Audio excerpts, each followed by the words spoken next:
औज़ुबिल्लाहिमिनश्शैतानिर्रजीम बिस्मिल्लाहिर्रहमानिर्रहीम।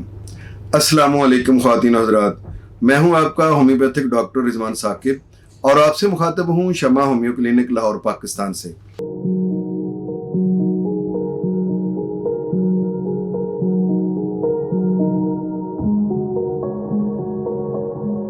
आइए आज बात करते हैं पाइल्स, बवासीर या हेमोरॉयड, ये क्या चीज़ है और इसका होम्योपैथी में इलाज क्या है। देखिए, अक्सर लोग जो है इस चीज़ का शिकायत तो करते हैं कि मुझे बवासीर है, लेकिन ये नहीं बताते हैं कि उनको कब्ज़ कब से है, या वो स्मोकिंग कितनी कर रहे हैं, या वो मुरगन ग़िज़ाएँ कितनी खा रहे हैं, चटपटे मसालादार चीज़ें कितनी खा रहे हैं, क्या वो एक्सरसाइज कर रहे हैं, या क्या वो वॉक डेली करते हैं, या वो पानी इनटेक कितना करते हैं। तो ये वो चीज़ें हैं कि जिनके बारे में डॉक्टर हिस्ट्री लेते हुए पता करता है, तो फिर वो मेडिसिन देता है।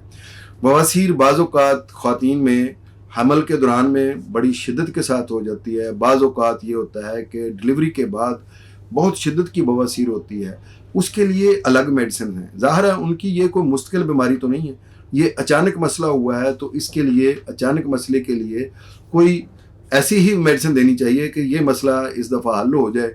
नेक्स्ट अगर अल्लाह ना करे कोई मसला होगा तो उसकी कोई रेगुलर दवाई देने की ज़रूरत होगी, वरना अब तो उसको कोई हफ्ता 2 हफ्ते दवाई देंगे तो ये मसला उसका हल हो जाएगा। दूसरा ये है कि काज को तलाश करना है, जैसे यही है कि डिलीवरी से पहले है, या प्रेगनेंसी के दौरान है, या आफ्टर डिलीवरी है। अगर होती है तो उसके लिए अलग से मेडिसिन है। इसी तरीके से अगर किसी फ़र्द को मुसलसल कब्ज़ रहती है तो कॉन्स्टिपेशन का इलाज किया जाएगा, तो बहुत हद तक बवासीर भी मैनेज हो जाएगी। और इसके अलावा किसी भी किस्म के आप चटपटे मसालेदार चीज़ें खाते हैं, या आप अपने जिस्म को हरकत देने से बिल्कुल भी जो है वो कतराते हैं, तो इन चीज़ों को पहले मैनेज करें ताकि आपको बवासीर के जो मसाइल हैं वो हल हो सकें। लेकिन अगर आपको बादी बवासीर बाकायदा डेवलप हो गई है, खूनी बवासीर बाकायदा डेवलप हो गई है, या आपको मोकों वाली बवासीर है, या एक्सटर्नल पाइल है, या आपको बवासीर की कोई भी स्टेज है, पहली स्टेज है, दूसरी स्टेज है, या तीसरी स्टेज है, वो बाकायदा एक बीमारी डेवलप हो चुकी है, तो इसके लिए आपको एक होम्योपैथ मुआलिज से मशवरा करना चाहिए। बवासीर का मेरे ख्याल में कभी भी जो है ऑपरेट नहीं करवाना चाहिए। इसकी सर्जरी कोई इलाज नहीं है, बल्कि सर्जरी बाज़ औक़ात जो है वो कॉम्प्लिकेशंस पैदा कर देती है, क्योंकि वहाँ पर एक तो लाजमी वहाँ पे ज़ाहिर है वो फुजला होता है, गंदगी होती है, तो वो स्टिचिंग जो हुई होती है वहाँ पे किसी भी किस्म की अगर वो बॉडी के अंदर वहाँ से कोई जो स्टूल पार्टिकल्स चले जाएं तो वो इन्फेक्शन शदीद किस्म की पैदा कर देते हैं, उसकी वजह से फेस्टुला बन जाता है। और बाज़ औक़ात यह है कि वो जगह के तंग होने की वजह से वहाँ पे कोई फिशर बन जाता है, कोई कट लग जाता है। तो इसलिए मैं तो यही कहता हूँ कि होम्योपैथी का इलाज जो है वो बवासीर का सबसे बेहतरीन है। किसी भी किस्म की सर्जरी की तरफ जाने की बजाय आपको किसी अच्छे होम्योपैथ मुआलिज से मशवरा करना चाहिए और बवासीर का इलाज करवाना चाहिए। देखिए, बाज़ औक़ात अगर पखाना करने के बाद जलन होती है, लेकिन आपके अंदर मकद के अंदर या बाहर कोई मौका आपको नहीं महसूस होता है, तो ये भी बवासीर है।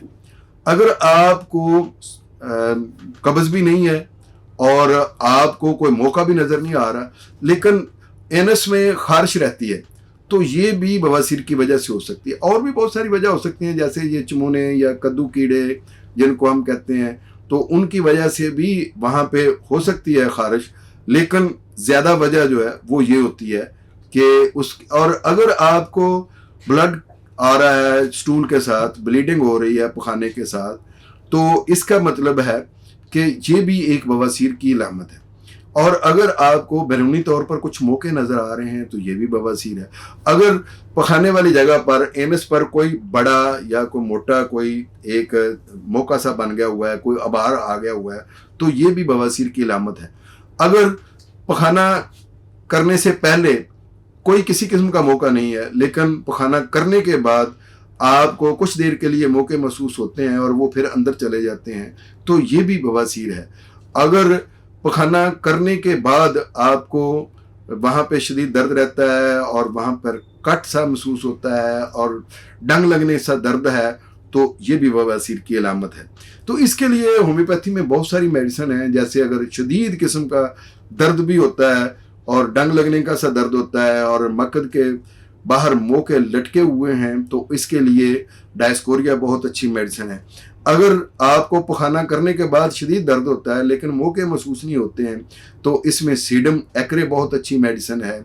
और इसके अलावा अंगूर के गुच्छों की तरह के मौके हैं और जो नीले रंग के मौके हैं या मौके अंदर हैं और पखाना करने के बाद वो बाहर निकल आते हैं और उनको हाथ से अंदर करना पड़ता है, तो इसमें एलोज बहुत अच्छी मेडिसिन है। कब्ज शदीद रहती है और सुदों की तरह का पखाना आता है और साथ मौके हैं, तो उसके लिए हमारे पास हाइड्रास्टस बहुत अच्छी मेडिसिन है। इसके अलावा साथ कट भी लग गए हैं और फिशर बन गया है, तो उसके लिए हमारे पास रेटेनिया बहुत अच्छी मेडिसिन है। बेतहाशा खून आता है, तो उसके लिए हमारे पास पायोनिया बहुत अच्छी मेडिसिन है। और हमल के दौरान में अगर बवासीर है या डिलीवरी के फ़ौरन बाद बवासीर है, तो उसके लिए कालूफाइलम बहुत अच्छी मेडिसिन है। खून धार की सूरत में खारिज हो रहा है, तो उसके लिए कालमसोनिया बहुत अच्छी मेडिसिन है। ऐसे लोग जिनका नहाने को दिल नहीं चाहता और अक्सर गंदे रहने को दिल चाहता है, तो उनके लिए हमारे पास सल्फ़र बहुत अच्छी मेडिसिन है। ऐसे लोगों की बवासीर के लिए जो शराब नोशी करते हैं, सिगरेट नोशी करते हैं और बहुत ज़्यादा मुरगन ग़िज़ाएँ खाते हैं, तो उनके लिए हमारे पास नक्स वमीका बहुत अच्छी मेडिसिन है। इसी तरीके से ख़वातीन में ख़ास तौर पर वो ख़वातीन जो बड़ी जल्दी रो देती हैं, तो उनके लिए हमारे पास पल्सटिला बहुत अच्छी मेडिसिन है। बहुत सारी ऐसी ख़वातीन होती हैं कि जो उनका जिस्म मोटापे की तरफ है और साथ उनको कब्ज़ भी रहती है और बवासीर है, तो उसके लिए ग्रेफाइट्स बहुत अच्छी मेडिसिन है। कलकेरिया फ्लोर बहुत अच्छी मेडिसिन है, बायोकेमिक में बवासीर के लिए बहुत अच्छा इलाज है इसका बवासीर का। यानी होम्योपैथी के अंदर नंबर ऑफ़ मेडिसिन है जो बवासीर के लिए काम करती हैं। जैसे मोटी पुलपली ख़वातीन हैं, तो उनके लिए कलकेरिया कार्ब है।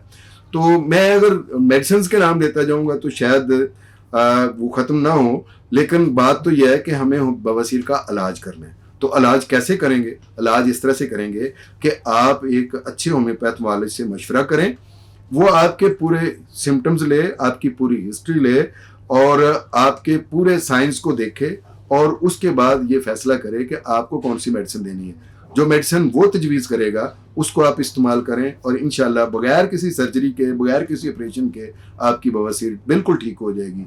अल्लाह हाफिज़। अस्सलामु अलैकुम।